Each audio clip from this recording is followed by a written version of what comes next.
Salam saudara kasih Tuhan, kita berjumpa kembali dengan Renungan Sabat, Sabda Bapa Surgawi. Hari ini kita akan merenungkan kebenaran firman Tuhan dari Injil Matius, pasalnya yang ke-19, ayatnya yang ke-16 sampai dengan ayat yang ke-22. Demikian firman Tuhan. Ada seorang datang kepada Yesus dan berkata, "Guru, perbuatan baik apakah yang harus kuperbuat untuk memperoleh hidup yang kekal?" Jawab Yesus, "Apakah sebabnya engkau bertanya kepadaku tentang apa yang baik? Hanya satu yang baik. Tetapi jika engkau ingin masuk ke dalam hidup, turutilah segala perintah Allah." Kata orang itu kepadanya, "Perintah yang mana?" Kata Yesus, "Jangan membunuh, jangan berzina, jangan mencuri, jangan mengucapkan saksi dusta. Hormatilah ayahmu dan ibumu, dan kasihlah sesamamu manusia seperti dirimu sendiri." Kata orang muda itu kepadanya, "Semuanya itu telah kuturuti, apalagi yang masih kurang?" Kata Yesus kepadanya, "Jikalau engkau hendak sempurna, pergilah, jualah segala milikmu dan berikanlah itu kepada orang-orang miskin, maka engkau akan memperoleh harta di surga. Kemudian datanglah kemari dan ikutlah aku." Ketika orang muda itu mendengar perkataan itu, pergilah ia dengan sedih sebab banyak hartanya. Saudara kasih Tuhan, tema firman Tuhan hari ini adalah menjauhkan penghalang. Apa yang menjadi penghalang dalam kehidupan kita untuk kita mau datang, untuk kita mau taat kepada Tuhan. Saudara kasih Tuhan, ini merupakan perjumpaan Yesus. Yesus berjumpa dengan seorang muda, di mana menurut ukuran manusia, orang ini boleh dikatakan orang yang taat. Bahkan dia berkata, "Semua itu telah kuturuti, apalagi yang masih kurang." Orang muda ini berkata, semuanya itu apa yang dikatakan Yesus tadi sudah diturutinya, sudah dilakukannya. Saudara kasih Tuhan, jelas kalau menurut ukuran manusia ini adalah pribadi yang taat. Tetapi ketika ayat 21 ini Yesus berkata, "Jika engkau hendak sempurna, pergilah, jualah segala milikmu dan berikanlah kepada orang miskin." Tetapi yang terjadi, orang muda ini gagal melakukan apa yang menjadi perintah Yesus. Yang menjadi pertanyaan, apa yang membuat orang ini gagal sehingga dia tidak sanggup, tidak bisa melakukan apa yang menjadi perintah Yesus? Saudara kasih Tuhan, kita mau melihat apa yang sesungguhnya menjadi penghalang sehingga orang ini tidak bisa melakukan apa yang menjadi perintah Yesus. Yang pertama, saudara kasih Tuhan, di ayat yang ke-16 dikatakan, ada seorang muda datang kepada Yesus dan berkata, "Guru, perbuatan baik apakah yang harus kuperbuat untuk memperoleh hidup yang kekal?" Saudara kasih Tuhan, saya melihat bahwa sesungguhnya orang muda ini, dia tidak bisa melakukan apa yang menjadi perintah Yesus karena dia bersandar kepada pengertiannya sendiri. Saudara kasih Tuhan, perhatikan di situ, ketika orang ini bertemu dengan Yesus, dia bertanya, "Perbuatan baik apa yang harus kuperbuat untuk memperoleh hidup yang kekal?" Rupanya dia berpikir bahwa hanya dengan perbuatan baik yang dia lakukan, dia bisa memperoleh hidup yang kekal. Saudara kasih Tuhan, kita tahu bahwa manusia adalah ciptaan Tuhan yang sempurna, diberikan akal budi. Tetapi manusia penuh dengan keterbatasan, kekuatannya terbatas, pemikirannya terbatas, sehingga tidak dapat menjangkau Allah, tidak bisa memahami Allah yang tiada batasnya itu. Saudara kasih Tuhan, ini bukti bahwa sesungguhnya keselamatan itu, hidup kekal itu dibutuhkan oleh semua orang. Sehingga ketika seorang berpikir bahwa dengan perbuatan baik dia akan memperoleh hidup yang kekal, dia akan melakukan itu terus-menerus dalam kehidupannya. Saudara kasih Tuhan, makanya di ayat 16 tadi dikatakan, "Perbuatan baik apa yang harus kuperbuat untuk memperoleh hidup yang kekal?" Jelas orang muda ini bersandar kepada pengertiannya sendiri, bahwa pengertiannya itu bahwa dengan perbuatan baik dia akan memperoleh hidup yang kekal. Ini adalah paham yang salah, ini adalah pengertian yang salah. Oleh sebab itu, saudara Tuhan, di Yohanes 14 ayat yang ke-6 Yesus berkata, "Akulah jalan, keselamatan dan hidup." Inilah yang Yesus katakan, bahwa keselamatan itu hanya diperoleh dari Yesus Kristus. Oleh sebab itu, saudara Tuhan, di dalam kitab Efesus pasal 2 ayat yang 8 dan 9 dikatakan bahwa sesungguhnya keselamatan itu adalah anugerah Allah, pemberian Allah. Saudara kasih Tuhan, orang muda ini gagal untuk melakukan perintah Tuhan, gagal memahami apa yang menjadi maksud Tuhan, karena orang ini bersandar kepada pengertiannya sendiri. Oleh sebab itu, saudara Tuhan, janganlah kita bersandar kepada pengertian kita sendiri.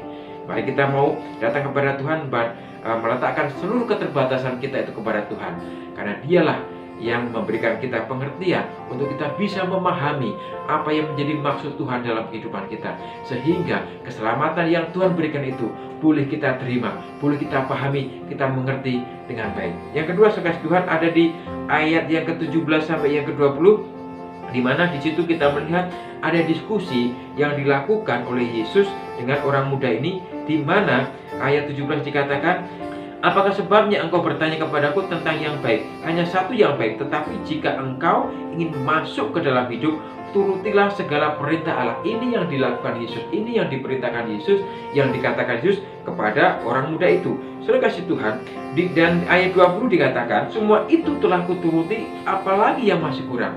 Saudara kasih Tuhan, kita bisa melihat di situ.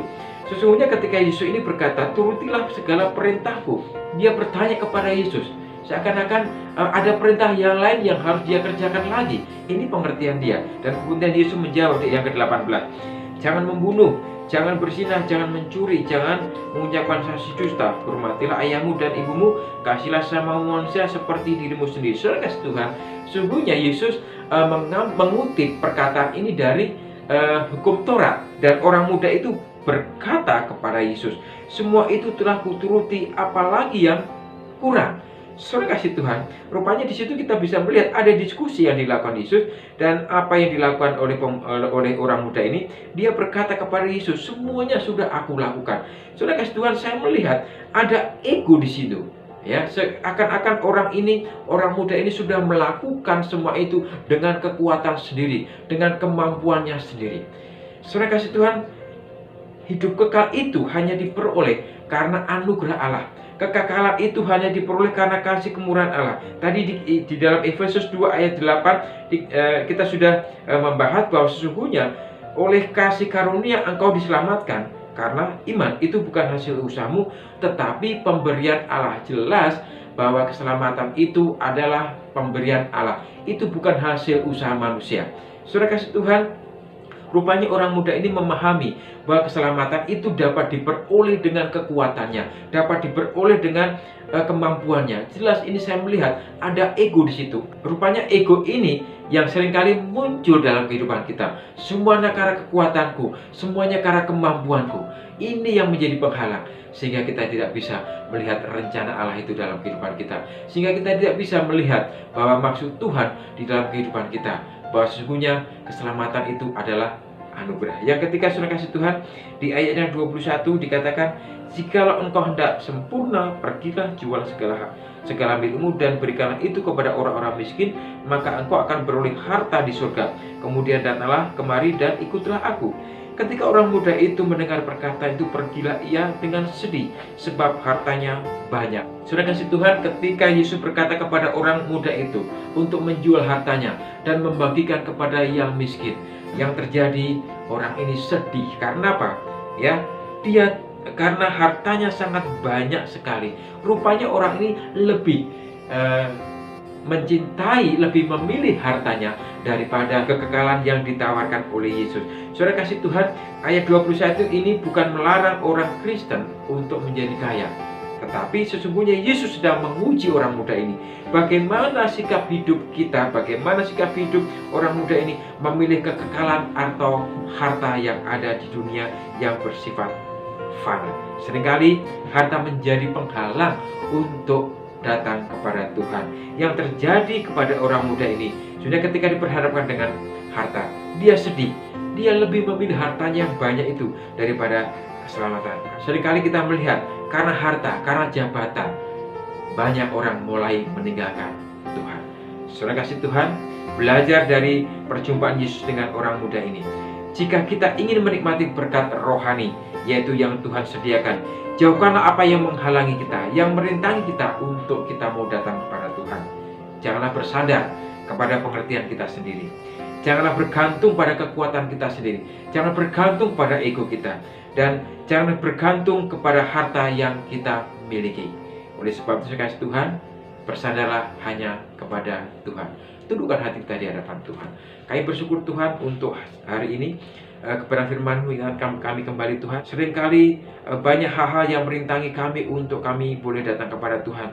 Baik itu pengertian kami sendiri, baik itu juga ego kami, bahkan juga harta kami Tuhan. Ampuni kami Tuhan. Biarlah kami belajar hari ini dari kebenaran firman ini, sehingga apapun yang merintangi kehidupan kami untuk kami datang kepadamu, biarlah itu boleh kami singkirkan dan kami boleh datang kepada Tuhan. Terima kasih Bapa. Haleluya.